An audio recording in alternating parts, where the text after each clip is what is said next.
오늘 밤에는 우리가 어찌 살아야 할 것인가에 대한 명령을 오늘 주님이 주시는데요, 성경이 주는 이 명령을 마음에 오늘 새기는 귀한 시간 되기를 소망합니다. 여러분, 우리가 그리스도인으로 산다는 것은 한마디로 말하면, 가장 쉽게 말하면 그리스도를 닮아 산다는 소리일 텐데, 그리스도를 닮는다는 것은 여러분, 이건 신학 용어가 아닙니다. 우리는 교회에서 너무 신학적으로 생각하는 것에 사로잡혀 있기 때문에 우리의 신앙이 너무 화석화되고 도그마화되어지고 딱딱하게 굳어진 바리새인 같은 모습을 굉장히 많이 보이죠. 그러나 여러분, 예수님을 닮는다는 이야기는 신학의 이야기가 아닙니다. 그건 신앙의 이야기일 것이죠. 신앙은 신학이 뼈대를 이루지만, 그러나 여러분, 사람이 뼈대가 있어야 행동을 하고 삶을 살 수 있고 모든 것이 건강하게 지탱할 수 있지만, 그러나 여러분 보이는 눈에 뼈가 보이면 어떻게 됩니까? 그건 사고 난 거죠. 우리 눈에 뼈가 보이면 그 사람은 심각한 문제, 빨리 병원 가서 수술해야 되는 사람입니다. 심각한 문제가 있는 거죠. 뼈가 반드시 필요하지만 뼈가 눈에 보이면 그건 굉장히 심각한 것처럼, 여러분, 신앙도 신학이 뼈와 같이 살아 있어야 되지만 그게 너무 바깥으로 드러나서 구체화되어서 보이면 그게 굉장히 위험한 일, 무서운 일이 되어질 수 있습니다. 그 뼈를 둘러싸고 있는 살과 피부가 감싸야 하는데, 그게 뭐냐 하면 그게 바로 신앙의 삶이고 태도입니다. 신앙에는요, 반드시 뼈대가 필요하지만, 그러나 그 뼈대가 보이면 위험하고 그 뼈대를 둘러덮는 삶의 모습이 오히려 더 우리를 둘러덮어야 하고 중요하다는 사실을 잊지 말기 바랍니다. 여러분, 그래서 그리스도인은 신학보다 태도가 굉장히 중요한 겁니다. 사실 일반 평신도는요, 신학을 사실은 잘 모르죠. 구체적으로는 잘 모릅니다. 들어서 어느 정도는 알지만 구체적으로 설명하기에는 어려움이 있습니다. 그러나 여러분, 신학을 모른다고 해서 여러분이 신앙을 못합니까? 아니요. 신학은 말을 못하지만 신앙은 굉장히 좋은 사람들이, 성도들이 한국교회는, 그리고 세계교회는 즐비합니다. 그러면 여러분은 신앙을 가르쳐 신학 용어로 받지 말고 실천적인 용어로 받으셔야 합니다. 그러니까 한마디로 말해요, 여러분, 교회 안에는 잘난 척하는 신학자는 필요 없습니다. 신앙을 삶으로 살아내는 사람이 필요할 뿐입니다. 그래서 강단에서도 목회자가 너무 신학적인 용어와 신학적인 언어를 많이 사용하려고 하는 건 오히려 가만히 따져보면 10중 8구 자기 자랑이지 사실 설교는 아닙니다. 성도가 못 알아듣는데 그 용어를 계속 쓰는 이유가 뭡니까? 그건 자기 자랑일 뿐이지 사실은 구체적인 신앙적 설명은 아니라는 말이죠. 그 신학을 알아들을 수 있는 말로 바꿔서 설명해 주는 게 그게 목회자입니다. 그래서 목회자는 설교는 쉬워야 합니다. 어려우면 안 되고 귀에 쏙쏙 들어오는 쉬워야 합니다. 그래서 우리는 뼈대는 있지만 그 뼈대가 살과 피부에 잘 포장되어 감춰져 있는, 그래서 흔들리지 않고 요동치지 않지만 부드러운 이런 모습을 나타내는 게 그게 진짜 신앙이다라는 사실을 기억하며 여러분, 우리도 그런 모습으로 살아가기를 소망합니다. 오늘 본문이 바로 그런 살과 피부가 부드럽게 잘 구비된 자가 되기를 바라는 메시지의 말씀입니다. 여러분, 대한민국에 복음이 들어온 지가 벌써 140년이 넘었는데요, 이 140년이 넘어가는 시간 동안 한국 기독교 역사상 가장 전도가 왕성했던 때를 꼽으라면 언제쯤으로 꼽을 수 있겠습니까? 하나의 세대를 말하기는 아마 어려울 겁니다. 물론 70년대 같은 대부흥의, 한국의 부흥의 역사 일어날 때 있었고, 그 이전에 평양 대부흥 운동이 우리나라에 있어서 어마어마한 역사를 이룬 때도 있었습니다. 그러나 여러분, 그 모든 역사상 전도가 가장 잘 되었던 복된 시기는 신학이 왕성한 시기가 아니라 은혜가 왕성한 시기였다는 사실을 꼭 우리가 기억했으면 좋겠습니다. 한국교회 초기에 부흥의 역사는 신학으로 온 게 아니라 신앙으로 온 겁니다. 자, 그러면 오늘 왜 제가 서두에 이 이야기를 많이 하냐 하면, 오늘 제가 할 설교가 삶의 이야기이기 때문에 그렇습니다.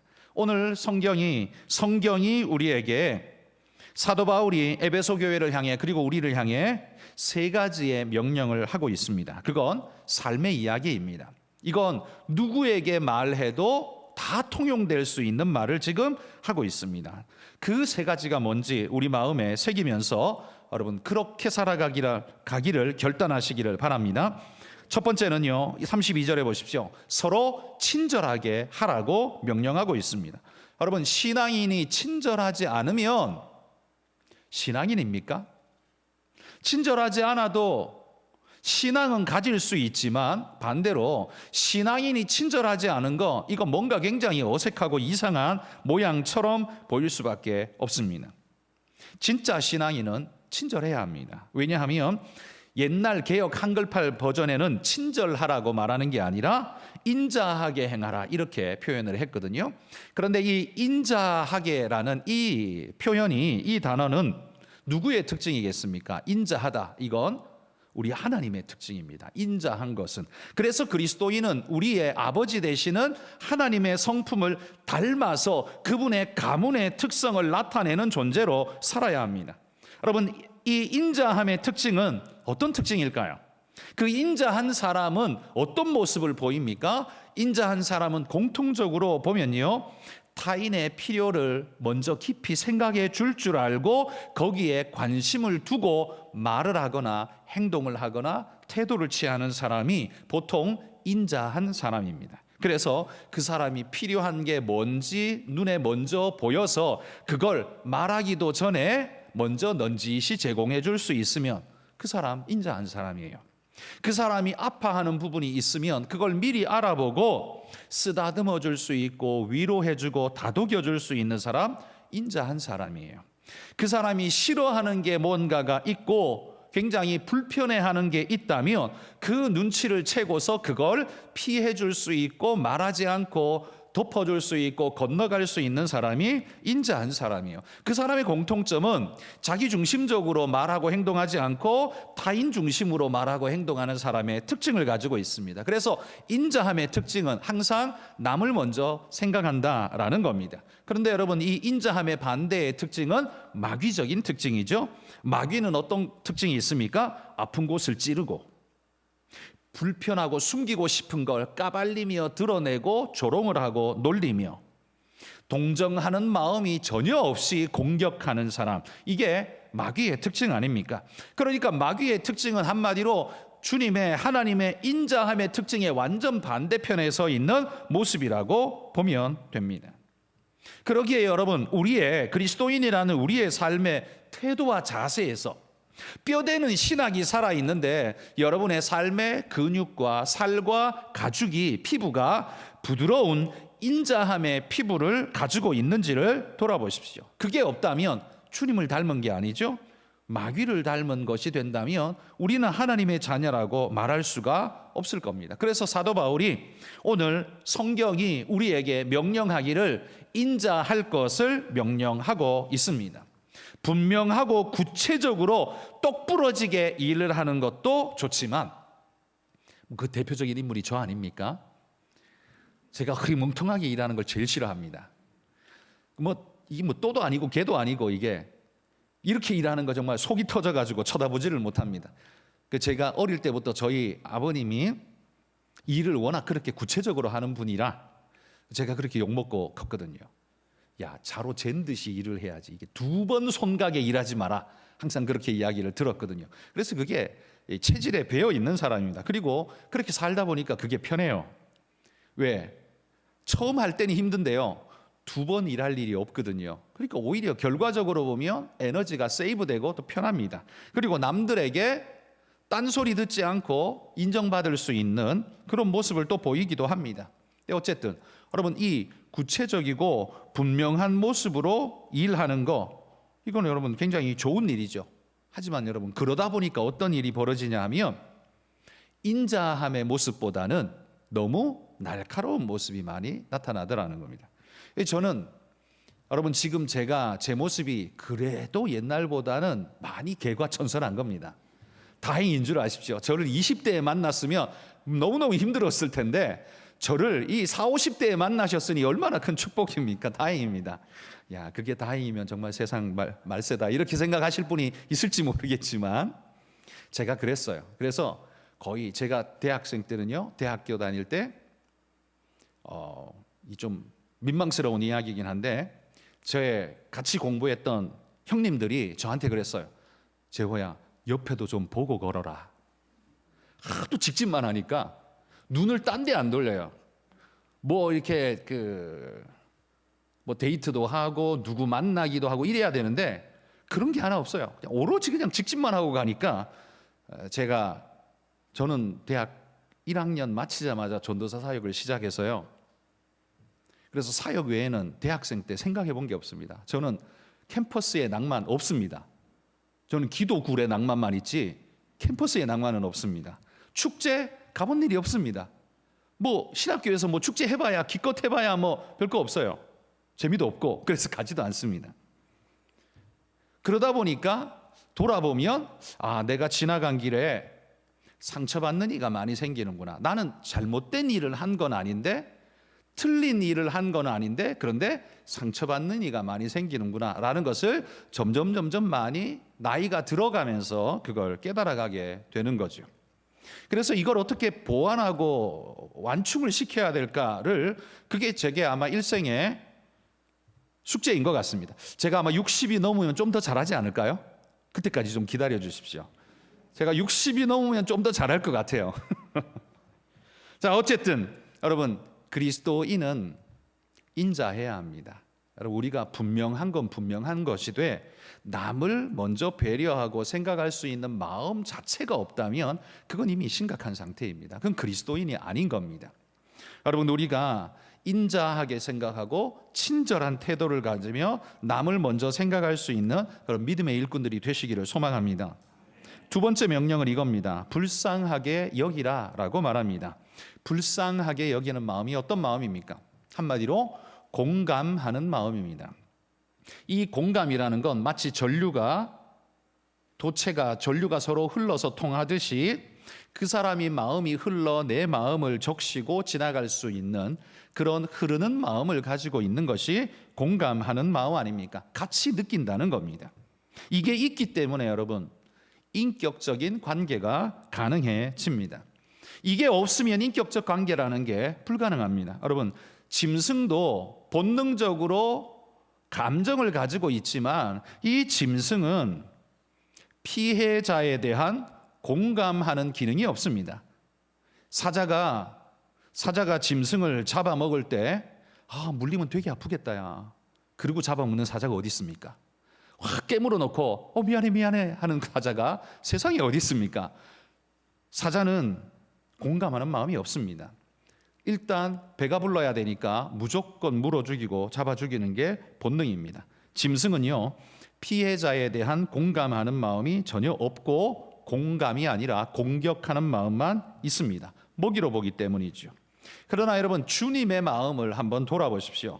주님의 마음의 가장 큰 특징은 공감이었습니다. 주님이 이 땅에서 공생의 사역을 하는 동안 인생들에게 보여주신 주님의 가장 큰 특징은 공감이었다는 겁니다. 기적 때문에 사람들이 예수님을 따른 것보다는요 주님의 공감의 능력이 수많은 사람들을 예수님을 따르게 만들었다는 겁니다. 가늠하다가 현장에서 붙잡힌 여인을 아마도 머리채를 붙잡고 질질 끌고 와서 예수님 앞에 내동댕이 치면서 이 여자가 간음을 하는 현장에서 잡혔습니다. 이건 뭐 빼도 박도 못하는 증거지 않습니까? 이 여자를 당신은 어떻게 벌하시겠습니까? 라고 묻는 그에게 예수님은 뭐라고 말했습니까? 잠잠히 조용히 글을 쓰시고 일어나시면서 하신 말씀이 죄 없는 자가 먼저 돌로 치라. 이 율법에 대한 명령을 전하기는 전하지만 그 명령 속에 예수님의 사랑의 마음에 공감의 마음이 훨씬 더 강하게 드러나 있었죠. 사람들이 자기 돌아보니까 죄 없는 자 하나도 없으니까 하나 둘씩 돌멩이를 던지고는 그냥 내려놓고는 다 돌아가 버렸다라고 이야기합니다. 그리고 예수님이 그 여인에게 따뜻한 말로 말씀하시죠. 괜찮다 이렇게 말하지 않았어요? 뭐라고 말씀했습니까? 다시 나도 너를 정죄하지 않지만 그러나 가서 다시는 이런 죄 범하지 마라. 죄 지어도 된다고 예수님이 말한 적 없습니다. 공감은 죄 지어도 괜찮다는 말을 하는 게 아니에요. 예수님은 죄 짓지 마라. 그러나 나도 너를 정죄하지 않는다는 공감의 표현을 예수님께서 그에게 표해 주셨습니다. 사마리아 성의 수가성 여인은 어떻습니까? 모든 사람이 멸시하고 괄시하는 그 여인, 버림받고 질시받는 여인, 그래서 누구 앞에도 나설 수 없는 그 여인을 찾아가셔서 일부러 만나주시면서 그에게 이야기 나누며 필요를 서로 나누는 그 모습 속에서 주님은 공감해 주셨습니다. 그의 아픔을 눈여겨봐 주셨고 위로해 주셨고 그의 필요를 터치해 주셨다는 거죠. 12해 혈루병 걸린 여인, 수많은 사람들에게 멸시받고 더러운 여인이라고 저주받은 여인이라고 손가락질하는 그 여인에게 오히려 주님께서 긍휼의 마음으로 사랑의 마음으로 말씀해 주시는 그 여인, 그 말씀. 수로 보이는 여인에게 주인의 떡을 개들에게 던짐이 마땅치 않다라는 아주 독한 말씀을 하셨지만 그건 주님의 진심이 아니죠. 떠보는 말씀이었고 주님의 진심은 뭐였습니까? 주님의 진심은 그 여인을 공감하고 위로하는 마음이었습니다. 그래서 이 여인이 위로받고 치료받고 돌아가지 않습니까? 예수님께서 보여주신 이 땅에서의 가장 강력한 힘은 기적의 능력이 아니라 공감의 능력이었습니다. 불쌍히 여기는 마음이었습니다. 그래서 예수님이 십자가 지실 때 수많은 사람이 따르는데 그중에 특별히 여인들이 많았습니다. 왜요? 자기들이 버림받고 천시 여김받는 여자들이요, 그런 존재들인데 예수님이 공감해 주신 것에 대한 감격이 그 많은 사람들에게 있었거든요. 그분의 마음을 만난 사람들은 하나같이 십자가 앞에서 울며 따라가던 사람들이었습니다. 그게 주님의 큰 능력이었다는 거죠. 그러니 여러분, 그리스도인에게 공감의 능력이 없다면 그건 그리스도인이 아니겠죠. 왜냐하면 그게 가장 강력한 주님의 특징인데 그 특징이 없다면 그건 그리스도인이라고 말할 수가 없다는 겁니다. 그러므로 여러분, 불쌍히 여기며 공감하는 능력이 여러분 안에 충만하시기를 소원합니다. 세 번째 우리가 가져야 할 마음은 오늘 본문에 보면 용서하라라고 말합니다. 용서는요, 이 시대 21세기의 대한민국 사람들이 가장 못하는 게 아마 용서일 겁니다. 그걸 누가 조장했냐? 이 정치꾼들이 이걸 조장했습니다. 나라를 박살을 내놨습니다. 용서라는 단어가 대한민국에 있는지 한번 뉴스를 보십시오. 뉴스에 용서가 있습니까? 뉴스에 용서 없습니다. 대한민국 그 어디에도 용서가 없습니다. 그런데 교회도 정치를 닮아서 용서가 없습니다. 한번 토라지면 절대 돌아서지 않고 화해하지 않고 끝까지 물고 늘어져서 네가 나가든지 내가 나가든지 하자라고 결판을 보는 게 오늘 시대 우리의 모습이면 교회가 아니죠. 오늘 이 시대에 가장 무서운 질병이 용서가 사라져버린 시대입니다. 여러분, 용서받지 않고 살아간 사람이 있을까요? 일생을 살면서 용서가 필요 없는 사람이 존재할까요? 단 한 사람도 존재하지 않습니다. 저를 비롯해 여기 앉아있는 멀끔해 보이는 우리 모두가 다 부모님의 용서를 기반으로 여기까지 왔습니다. 그리고 형제들의, 친구들의 용서를 기반으로 여기까지 왔습니다. 여러분, 우리는 용서하지 않으면 결코 이 세계를 지탱할 수도 없고 이 세계를 복되게 만들 수도 없습니다. 여러분이 그리스도인이라면 아무리 정치꾼들이 용서를 안 해도 우리는 용서해야 하고 용서의 모습을 보일 수 있어야 합니다. 그럴 수 있기를 소원합니다. 용서, 얼마나 아름다운 단어입니까? 그런데 이 C.S. 루이스라는 위대한 기독교 학자는 이렇게 말했습니다. 용서는 참으로 아름다운 단어이다. 다만 내가 누군가를 용서하기 전까지만. 이게 무슨 말입니까? 내가 누군가를 용서하려고 보니까 어떻게 해요? 용서가 아름다운 단어가 아니에요. 고통스러운 단어예요. 이걸 감내하려고 하니까요, 힘들어 죽겠는 거예요. 용서가 안 되는데 용서를 하라고 하니까 이게 온몸이 비틀어지는 거예요. 용서라는 말 처음에 아무런 이익관계 없이 용서라는 말을 들으면 그 말처럼 참 좋은 말이 없었는데 내가 용서를 해야 하는 순간을 만나니까 이게 너무나 고통스러운 겁니다. 여러분, 용서는 절대로 쉬운 게 아닙니다. 용서는 되는 게 아닙니다. 용서는 하는 거지 용서는 되는 게 아니에요. 되는 것에는 의지가 없고 하는 것에만 의지가 있죠. 용서는 그냥 되는 일이 절대로 없습니다. 여러분의 의지가 반드시 작동되어져야만 한다는 거예요. 그러니까 용서하려면 내 안에 수많은 감정 에너지가 소모되어져야만 용서가 가능합니다. 용서는 그냥 되는 법이 없습니다. 용서는 그냥 잊혀지는 게 아닙니다. 잊혀질 수 있는 거라면 그건 용서할 것도 아닙니다. 그냥 지나가는 것이에요. 어떤 이가 이렇게 말했습니다. 용서는 내가 죽는 것이다. 이해가 되십니까? 혹은 공감이 되십니까? 용서는 내가 죽는 것이다. 내가 죽지 않으면 용서 못 하거든요. 내가 죽지 않으면 용서 못 합니다. 그래서 용서란 사실은 가장 십자가를 닮은 언어입니다. 그 십자가의 은혜를 덧입은 그리스도인이 용서를 하지 않는다면 그건 십자가의 대속의 은혜를 입은 자라고 결단코 말할 수가 없을 겁니다. 오늘 이 시대에 여러분이 유튜브를 보든 뉴스를 보든 용서가 없는 사회에 너무 익숙해져서 용서 안 해도 되는 것처럼 온 시대가 문화가 그렇게 흘러가고 있지만 기억하십시오. 그리스도인이 용서하지 않으면 그건 그리스도인이 아닌 겁니다. 거기에 내 감정 에너지가 많이 소모된다고 해서 그 수고를 회피하고 있다면 그건 더 이상 그리스도인이 아닌 거라는 말이죠. 힘들죠. 그래서 그게 우리의 십자가인 겁니다. 오직 용서는 우리가 짊어져야 할 어찌 보면 가장 큰 십자가인지 모릅니다. 여러분, 진정한 용서는 뭡니까? 진정한 용서는 그냥 시간 지나면 잊혀지는 것, 잊어질 수 있는 것, 그 수준이 아니에요. 예수님이 우리를 용서하신 것, 그게 용서예요. 우리의 죄가 시간 지나면 묻어질 수 있고 없어질 수 있는 겁니까? 인생의 죄가 시간 지나가면 다 그냥 없던 것처럼 그렇게 할 수 있는 겁니까? 없는 거잖아요.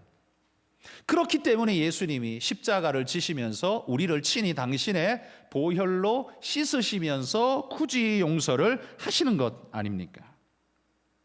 그래서 용서는요, 타인의 죄를 자기의 죄처럼 인정하는 것, 이게 용서라고 합니다. 누군가가 그렇게 말했습니다. 그러니 남의 죄를 내 죄인 것처럼 짊어지는 것, 이게 뭐예요? 이게 예수님이 한 일이잖아요. 우리의 죄를 당신의 죄인 양 짊어지신 것, 그게 십자가 아닙니까? 그게 예수님의 사랑 아닙니까? 그러니까 우리가 주님의 제자라고 한다면 예수님의 용서를 닮아야 합니다. 여유롭게 용서하는 건 여러분 용서가 아닙니다. 그건 인간의 그냥 하찮은 용서이고요. 그거조차 안 하니까 문제이긴 한데 어쨌든 여유롭게 용서하는 건 인간의 용서이고 십자가의 용서가 그게 진짜 하나님의 용서입니다. 그게 진정한 용서라는 겁니다. 여러분이 누군가를 용서하고자 할 때 반드시 고통스러우실 겁니다. 그러기에 그 용서가 가치가 있는 겁니다. 여러분 자식이 여러분에게 잘못된 길을 보이고 모진 말을 하고 잘못된 행동을 할 때 부모의 가슴에는 못이 박히면서 고통스러운 인내를 요구합니다. 그게 십자가 아닙니까? 그 십자가를 짊어지고서 그를 용서하는 것, 그것이 진정한 예수님의 용서라는 겁니다. 그러니 여러분, 오늘 성경이 우리에게 세 가지를 요청합니다. 첫 번째는 친절하라, 인자하라 라고 했습니다. 두 번째는 뭐였습니까? 불쌍히 여기라, 공감하라 라고 했습니다. 세 번째는 용서하라. 용서는 잊어주는 게 아니라 십자가의 용서를 하라는 이야기입니다. 그러니 여러분 32절 오늘 본문을 읽을 때는 그냥 아무 생각 없이 좋은 말 하셨네 하고 지나갔는데 하나하나 뜯어보니까 이게 얼마나 어려운 일입니까? 이게 하나하나 뜯어보니까 이거 얼마나 어려운 일입니까? 여러분 이렇게 살고 계십니까? 이게 됩니까? 이게 잘 되십니까? 저는 잘 안 됩니다. 친절하지도 불쌍히 여기지도 용서하지도 잘 못하는 우리의 모습을, 나의 모습을 보게 돼서 그게 고통스럽습니다. 여러분, 오늘 예수님이 성경이 우리에게 명령하고 있는 바 예수님 같이 살라고 명령합니다. 여러분, 신학을 아무리 자랑해도요, 뭐 가졌다라고 뻐겨봐도요, 뭐 잘났네 아무리 설쳐봐도요, 그까짓 거다 아무것도 아닙니다. 하나님 앞에서는 아무짝에도 쓸모없는 무가치한 것들일 뿐입니다. 그러나 하나님에게 가치 있는 건 이런 거라고 말합니다. 친절한 것, 불쌍히 여기는 것, 용서하는 것. 하나님은 이런 고귀한 보석을 우리에게서 캐내기를 원하신다라고 말합니다. 여러분, 여러분의 마음밭이 갈아엎어지고 기경되어질 때 그 속에서 진주가 나오듯 보석, 친절의 보석이 나오고 불쌍히 여김의 보석이 나오고 용서의 보석이 나오는 그런 믿음의 일꾼들이 되시기를 소망합니다. 저도 잘 안 되고 여러분도 잘 안 되지만 여러분, 우리가 힘써 노력합시다.